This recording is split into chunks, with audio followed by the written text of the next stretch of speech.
नमस्कार मेरे प्यारे विद्यार्थियों, क्लास 10th में आप लोगों का स्वागत है। क्लास 10th में हम लोगों ने कुछ सवाल कर रहे थे सर्किट पर, जो रेजिस्टेंस को सीरीज पैरेलल कॉम्बिनेशन का जो चीजें हैं उस पर हम लोग बात कर रहे थे। आज हम लोग कुछ इलेक्ट्रिक पावर या heating effect of electric current के बारे में हम लोग बात करेंगे।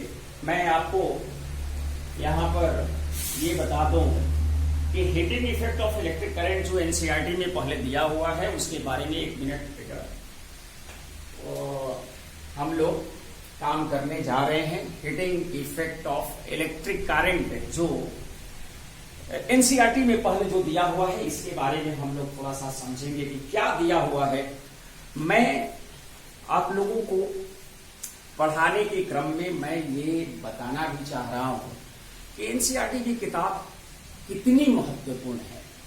आप देखेंगे तो उसकी जो लाइन है, मैं यहाँ पर कुछ पढ़ के भी सुनाऊंगा आप लोगों को, वो बहुत ही इंपॉर्टेंट लाइन सारे हैं।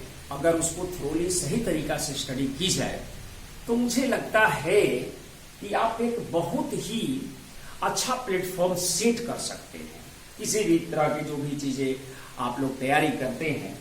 तो बेटा इसमें हम लोग समझेंगे कि जो हीटिंग इफेक्ट है, क्या है, हीटिंग का जो कॉन्सेप्ट दिया हुआ है, heating effect of electric current. मेरे प्यारे विद्यार्थियों, आपको ये समझना चाहिए कि जो एक्चुअल में किसी भी सर्किट की बात किया जाए तो सर्किट में सेल्स और बैटरी होते हैं। क्या होते हैं? सेल और बैटरी होते हैं। मैं थोड़ी देर के लिए इस चीज के बारे में समझाना चाहूंगा आपको कि मान लो आपके पास एक सेल है या बैटरी है। ये बैटरी करता क्या है? ये बैटरी करता क्या है? अगर इसका पोटेंशियल डिफरेंस V है तो अगर इस एंड को हम 0 पर मानेंगे तो यहां पर क्या मानना होगा? V पर मानना होगा। मतलब जो मैं पहले कुछ चर्चा किया था, ये बैटरी करता क्या है। अगर किसी सर्किट में, अगर मान लो इसमें हमने क्लोज सर्किट बना दिया, इसमें एक रजिस्टर को हमने फिट कर दिया, ऐसा समझो, तो करंट तो है भाई कि आई चलेगा। करंट क्या है? आई चलेगा। और आई चलेगा तो सर्किट, ये रजिस्टर में भी यार मान लीजिए ऐसे, ये करंट जितना सेल से करंट हम लोग निकालते हैं उतना ही करंट वापस दी जाती है। मेरे प्यारे विद्यार्थियों, आपको बेसिक जो करंट का कॉन्सेप्ट हम लोग दिया था तो उसमें हम लोग माने थे कि भाई इलेक्ट्रॉन जो है करंट के अपोजिट डायरेक्शन में चलता है। ये भी हमने कहा था कि इलेक्ट्रॉन बेसिकली एनर्जी कैरियर है, जो मतलब चार्ज कैरियर जो है। अब एनर्जी कैरियर मैंने क्यों कह दिया उसके बारे में मैं आपको बता दूं कि एक्चुअल में जो ये बैटरी है और जो चार्ज कैरियर, जो कहना चाहिए था चार्ज कैरियर, उसके बारे में, ये चार्ज कैरियर जो हैं वो सारे के सारे, अगर पॉजिटिव चार्ज हम माने तो ऐसे घुमाएंगे पॉजिटिव चार्ज को, इलेक्ट्रॉन उल्टे डायरेक्शन में घूमेगा। इलेक्ट्रॉन घूमता तो इलेक्ट्रॉन ही है, लेकिन उसके हम लोग एनालॉगस में हम लोग ऐसे मान सकते हैं, चीजें को समझ सकते हैं कि उसके उल्टे डायरेक्शन में पॉजिटिव चार्ज घूम रहा होगा। इस तरह से चीजें को समझना चाहिए। मेरे प्यारे विद्यार्थियों, इसका मतलब क्या है कि ये जो बैटरी है, ये बैटरी करता क्या है? तो आपको बहुत पहले भी बताया है कि बैटरी जो है एनर्जी सप्लायर है। बैटरी क्या है? एनर्जी सप्लाई करता है। मतलब सर की एनर्जी सप्लाई करता है।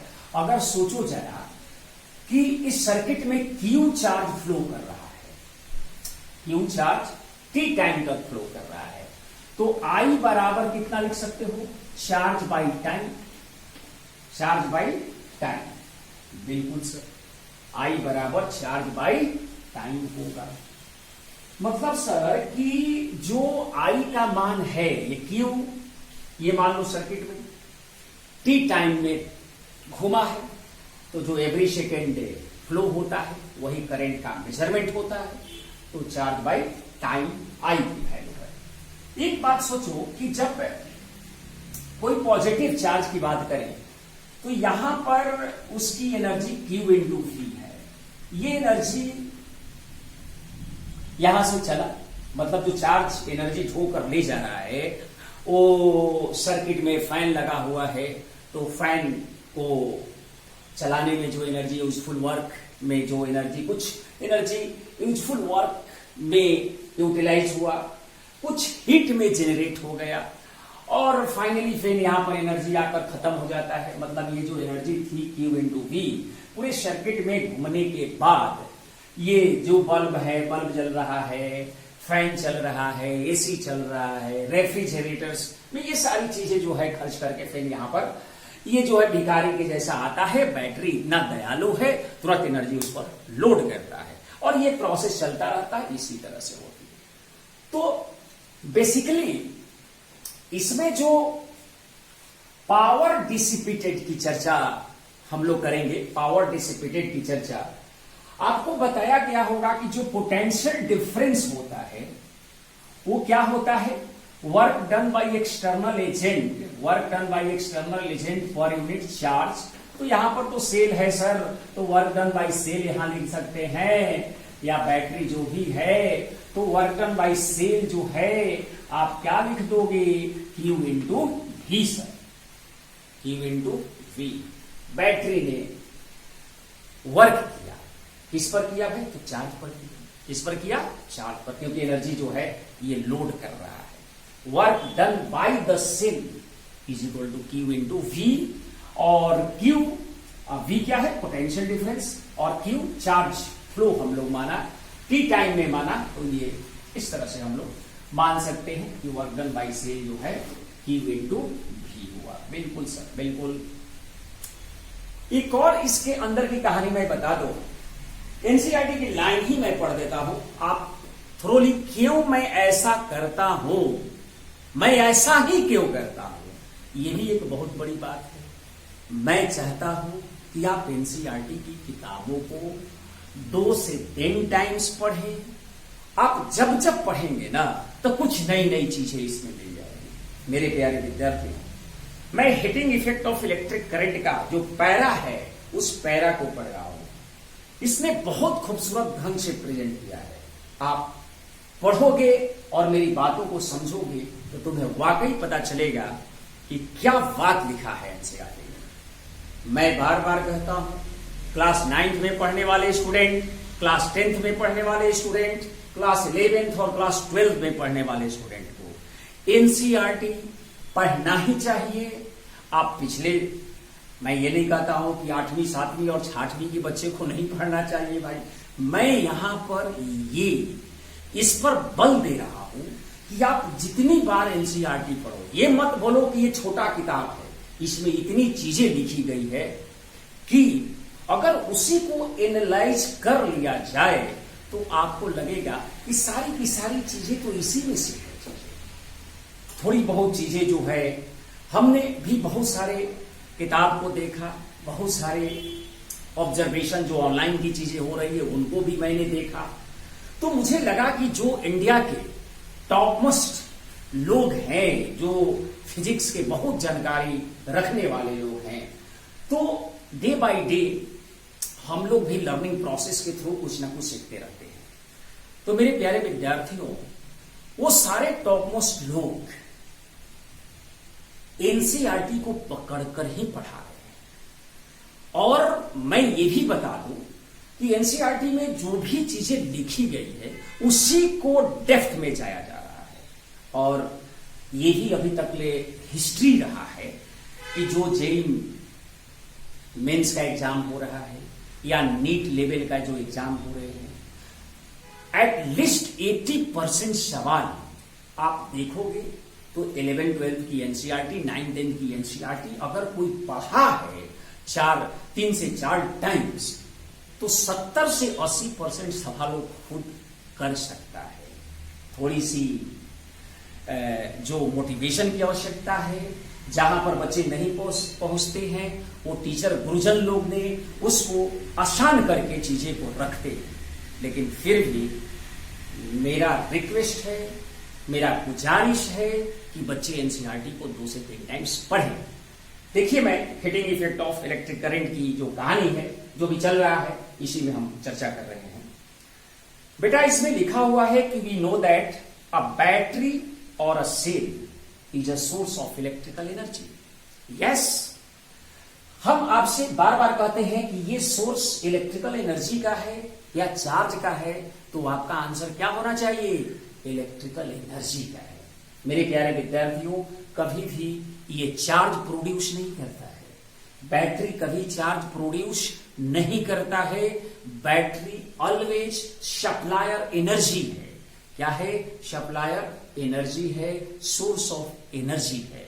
मेरे प्यारे विद्यार्थियों, आगे बढ़ते हैं हम लोग। तो यही लिखा कि cells is a source of electrical energy. Yes sir, the chemical reaction within the cell generate the potential difference between its two terminals that sets the electron in the motion to flow the current through a resistor or a system of resistors connected to the battery। मेरे प्यारे विद्यार्थियों, इन्होंने ये कहा कि sales के दोनों terminal पर जो पोटेंशियल डिफरेंस जनरेट हुआ है, वो सेल्स के अंदर जो केमिकल रिएक्शन हुए हैं, उन्हीं के वजह से ये जो चीजें डेवलप हो। Within the cells generate a potential difference between the two terminals. The chemical reaction within the cell generates the chemical reaction within the, ये अंदर की कहानी है, इसमें हम लोग को जाना नहीं चाहिए। फिर भी मैं जो बातें इसमें कितनी चीजें को लिखा है, मैं ये बताना चाहता हूं कि जो इन्होंने लिखा, जो किताबों में, ऐसा नहीं है, ये बहुत बड़ा इसके पीछे सोच है, जिसकी वजह से ये किताब जो है अच्छा माना जाता है। अच्छा है भी, माना जाने की बात तो छोड़ दीजिए, अच्छा है भी। मेरे प्यारे विद्यार्थियों, करंट होने का, सर्किट में करंट चलने का जो वजह है, ये सेल्स हैं। अगर ये सेल्स नहीं रहेंगे, केवल सिंपल ये रजिस्टर लगा देने से करंट नहीं चलेगा। आप जानते हैं कि पोटेंशियल डिफरेंस जनरेट होगा। बैटरी, इलेक्ट्रॉन जो घूमते हैं या चार्ज, पॉजिटिव चार्ज कैरियर है, वो सब क्या है? एनर्जी इससे घोट होकर, माल घोट होकर, ये सब अपने कस्टमर को देते जाते हैं। जो कहानी के दौरान हम लोग शुरू में भी बेसिक तौर पर ये पढ़ाई किया है। अच्छा सर, ये बात तो बिल्कुल सही बोले आपने। कनेक्ट ये चीजें हैं, तो करंट को मेंटेन करने के लिए इसमें ये सब चीजें हो गई। तो बेटा, ये जो मैंने कहा कि जो एनर्जी है, ये एनर्जी, ये सब जो है एनर्जी जो है Q इंटू V, ये सब बांट कर, ये सब जो है फिर अगेन भिखारी बनकर आता है और इससे एनर्जी लेता है। मेरे प्यारे विद्यार्थियों, इसमें जो पावर डिसिपेट होना, माने एनर्जी जो खर्च होता है, कुछ यूजफुल वर्क में खर्च होता है, कुछ हीट में खर्च हो जाता है, कुछ क्या हो जाता है? हीट में। अगर प्योर रेजिस्टिव है तो हीट जनरेट होगा ही होगा। वो हीट कितना होगा? तो जितना वर्क डन बाय सेल जो है यहां पर, वही तो पूरी अगर मान लो कि यहां पर केवल एक प्योर रेजिस्टर लगा हुआ है, प्योर रेजिस्टिव सर्किट है, तो वो सारे के सारे हीट में यूटिलाइज हो जाएंगे। मतलब कि जो वर्क डन बाय सेल है बेटा, वो हीट बन जाएगा। ये Q इंटू क्या हो जाएगा? V हो जाएगा। तो Q क्या करंट के फॉर्म में क्या लिख सकते हैं? I, ध्यान देना है, H बराबर Q बराबर लिख सकते हैं I into T into V। मेरे प्यारे विद्यार्थियों, ये ITV, ये क्या है? ITV क्या है? I इलेक्ट्रिक करंट है, V पोटेंशियल डिफरेंस है, और T टाइम है। T क्या है? टाइम है। अच्छा सर, ये बात तो समझ में आया। यहां से पावर भी हम लोग वर्क डन बाय टाइम होता है। वर्क डन बाय क्या होता है? टाइम होता है। तो वर्क डन बाय सेल, तो यहां से लिखा Q V बाई, यहां से क्या लिख देंगे? T। तो power Q by T, I लिखते हैं, I इंटू V हो जाता है। तो पावर की भी वैल्यू आपको यहां से मिला। पावर क्या हुआ, I इंटू वी। इनपुट जो पावर है वो I इंटू वी बोलेंगे, जो बैटरी के थ्रू चीजें हो रही है, potential difference across the battery, और I जो करंट की बात कर रहे हैं हम लोग। बिल्कुल सर, बिल्कुल समझ में तो आ रही है बातें जो आपने कहा। यहां पर हीट की मैंने बात की। मेरे प्यारे विद्यार्थियों, अब हम लोग ओम्स लॉ, अगर रजिस्टर की बात कर रहा है तो ओम्स लॉ की कहानी हम लोग यहां पर देख सकते हैं कि एक्चुअल में ओम्स लॉ जो है वो तो क्या है भाई। ओम्स लॉ जो होता है, अकॉर्डिंग टू ओम्स लॉ अगर देखा जाए तो अकॉर्डिंग टू ओम्स लॉ क्या बोल सकते हैं हम लोग, ध्यान से देखें, V बराबर क्या होता है, I इंटू आर। V बराबर क्या होता है, I इंटू आर। मेरे प्यारे विद्यार्थियों, तो पावर के लिए हम लोग फॉर्मूला IV तो है ही, IV तो है ही, तो I इंटू V के लिए आप एक पावर की फॉर्मूला ये बना IV। रिमेंबर दैट, पावर के लिए फॉर्मूला क्या बना, I इंटू V बना। अच्छा सर, बिल्कुल बिल्कुल। दूसरा ओम्स लॉ V को IR से रिप्लेस करें तो यहां पर देखिए पावर की फॉर्मूला एक और बन गया, I स्क्वायर R। मेरे प्यारे विद्यार्थियों, पावर VI भी होता है, पावर I स्क्वायर R भी। जैसा जब जरूरत पड़े, रजिस्टर दिया हुआ I दिया हुआ तो इसको लगा देंगे, पोटेंशियल डिफरेंस और I मालूम है तो इसको लगा देंगे, पोटेंशियल डिफरेंस और रेजिस्टेंस मालूम है तो भी आप लगा सकते हैं फॉर्मूला को। मेरे प्यारे विद्यार्थियों, आप ऐसा समझें, बिल्कुल घबराएं नहीं, इस पावर को समझने का प्रयास करें कि पावर एक VI वाला फॉर्मूला लग गया, दूसरा एक फॉर्मूला ये, दूसरा फॉर्मूला ये, या पहला फॉर्मूला ये तो दूसरा फॉर्मूला ये, तो तीसरा फॉर्मूला सर क्या, तीसरा फॉर्मूला क्या बेटा, ओम्स लॉ से I बराबर V बाई आर भी लिख सकते हो, तो V into V by R, that is V square by R. ये भी फॉर्मूला जो है यूजफुल रिजल्ट्स है। मेरे प्यारे विद्यार्थी, heating effect of electric current में H बराबर ITV हुआ है। क्या हुआ है, H बराबर ITV।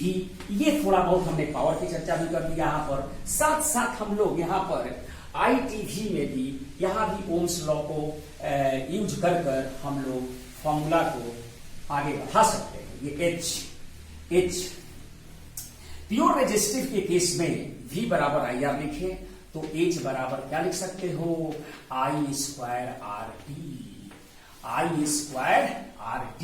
ये हीट जनरेट हो गया। हीट सर्किट में जैसे हम लोग आयरन चलाते हैं वहां भी हीट होता है, कॉइल जो जैसे हीटर वगैरह है उसमें भी हीट जनरेट होता है, बल्ब में भी हीट जनरेट होता है, बहुत सारी केसेस है वहां पर काम हम लोग करते हैं।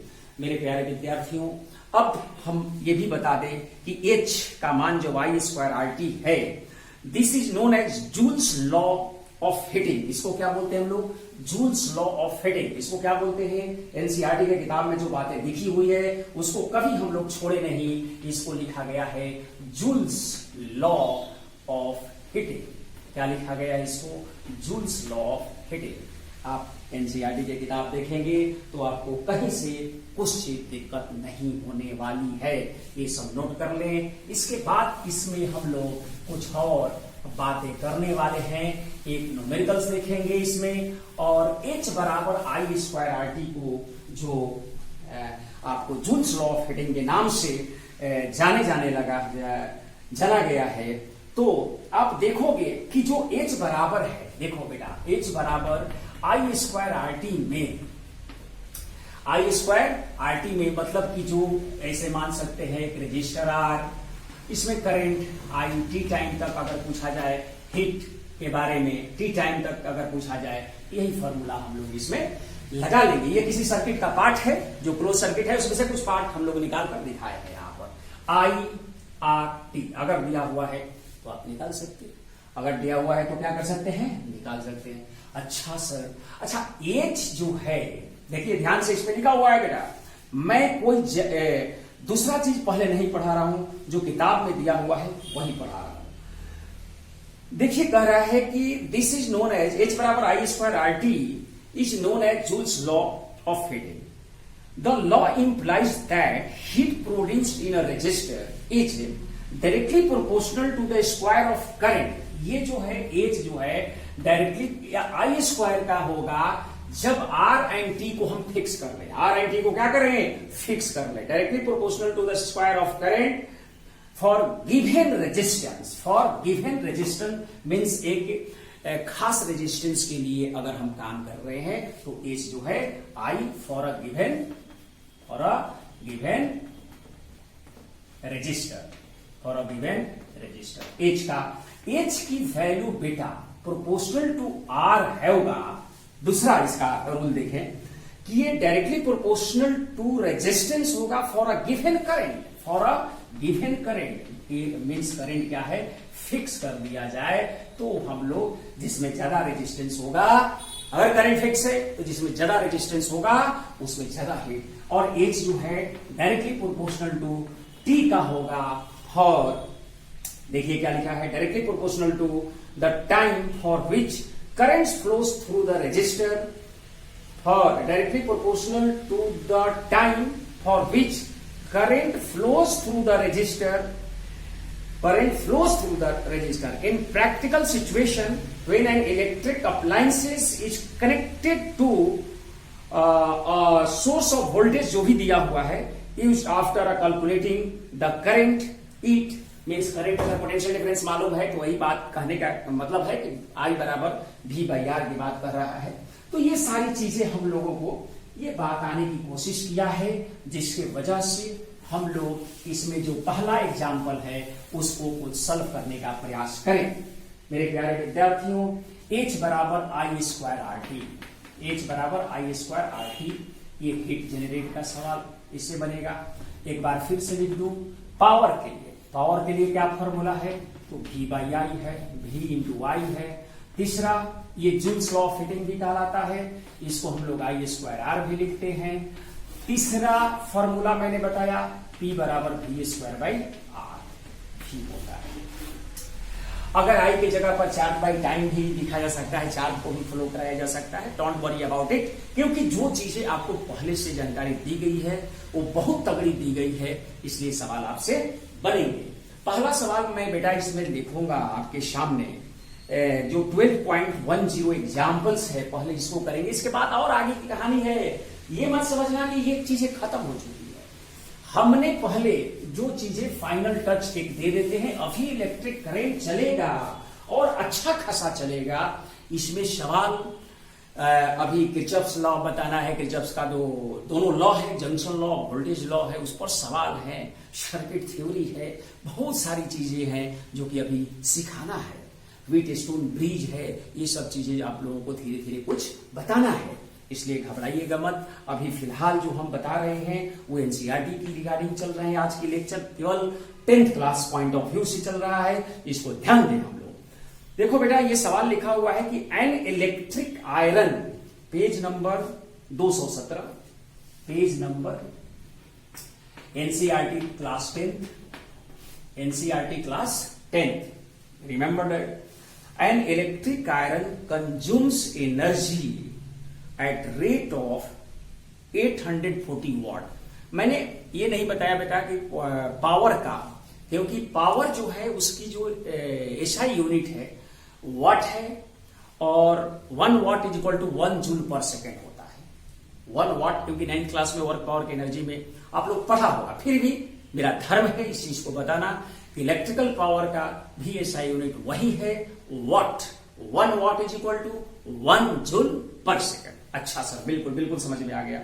इसलिए जब भी वाट दिया जाए उसका सेंस हम लोग पावर से लगाएंगे। Very nice sir. An electric iron consumes energy at a rate of 840 watt when heating is at the maximum rate।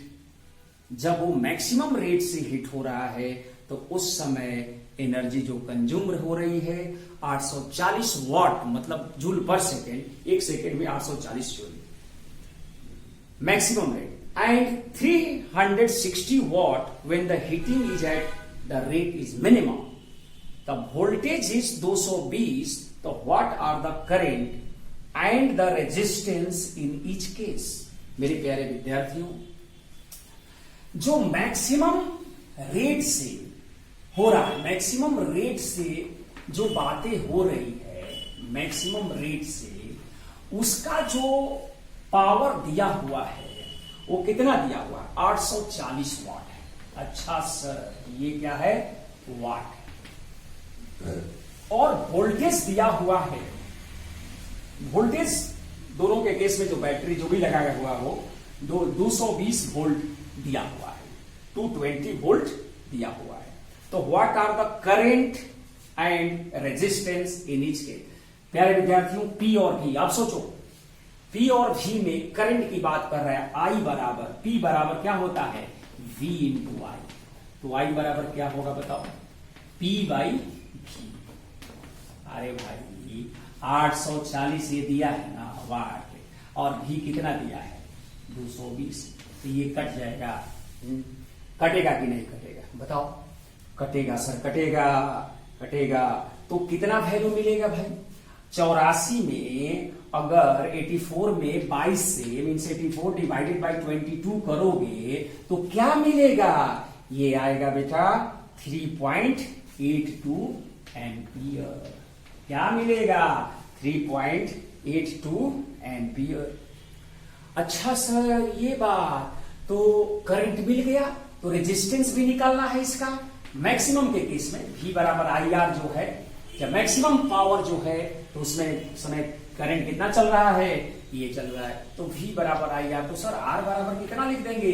Potential difference by current लिख दिया। पोटेंशियल डिफरेंस कितना सर? तो 220 है सर, 220 है। और I कितना है? 3.82। अगर इसको भाग लगाओगे बेटा तो ये आ रहा है 57.60 ओम, आ रहा है 57.60 ओम। ये मैक्सिमम वाला केस है। ये क्या है? मैक्सिमम वाला केस है। अगर आप मिनिमम वाला केस पावर, जब मिनिमम केस में आते हैं तो सारी चीजें यही है थ्योरी वहां भी लगेगा। आप देख सकते हैं कि मिनिमम का केस में कितनी पावर जो है, मिनिमम रेट में कितना लिया हुआ है सर? तो 360 लिया हुआ है। तो 360 मिनिमम के केस में देखा जाए तो मिनिमम के केस में पावर जो है 360 वाट है। अब वोल्टेज तो वही है सर, 220 वोल्ट ही कह रहा है काम। तो यहां भी सर P बराबर वी आई लगा दिया, तो आई की वैल्यू हो जाएगा P बाई वी सर। तो पावर कितना है? 360, और ये कितना? 220। इसको भाग लगाओगे तो इसका आंसर दिया हुआ है, क्योंकि 1.64 एम्पियर। कितना दिया हुआ है? 1.64 एम्पियर। अच्छा सर, यहां भी अगेन ओम्स लॉ लगा दो, V बराबर आई आर, इसके कॉरेस्पॉन्डिंग रेजिस्टेंस मिल जाएगा V बाई आई। तो V का मान कितना है? तो 220 सर, और I का मान कितना है? तो 1.64। इसमें भाग लगाने से आपको जो आंसर मिल रहा है बेटा वो मिल रहा है 134.15 ओम। मैं आज की लेक्चर में मैं केवल इतना समझाने की कोशिश किया है कि फॉर्मूला बेस्ड से आप कैसे सवाल को सॉल्व करते हो, कैसे पकड़ते हो, इसकी जो डेप्थ है, इसकी जो ओरिजिनलिटी है, जो सवाल जेई में या नीट लेवल से हम लोग कनेक्ट करने की कोशिश करेंगे, इसमें अभी और चीजें बाकी है बेटा।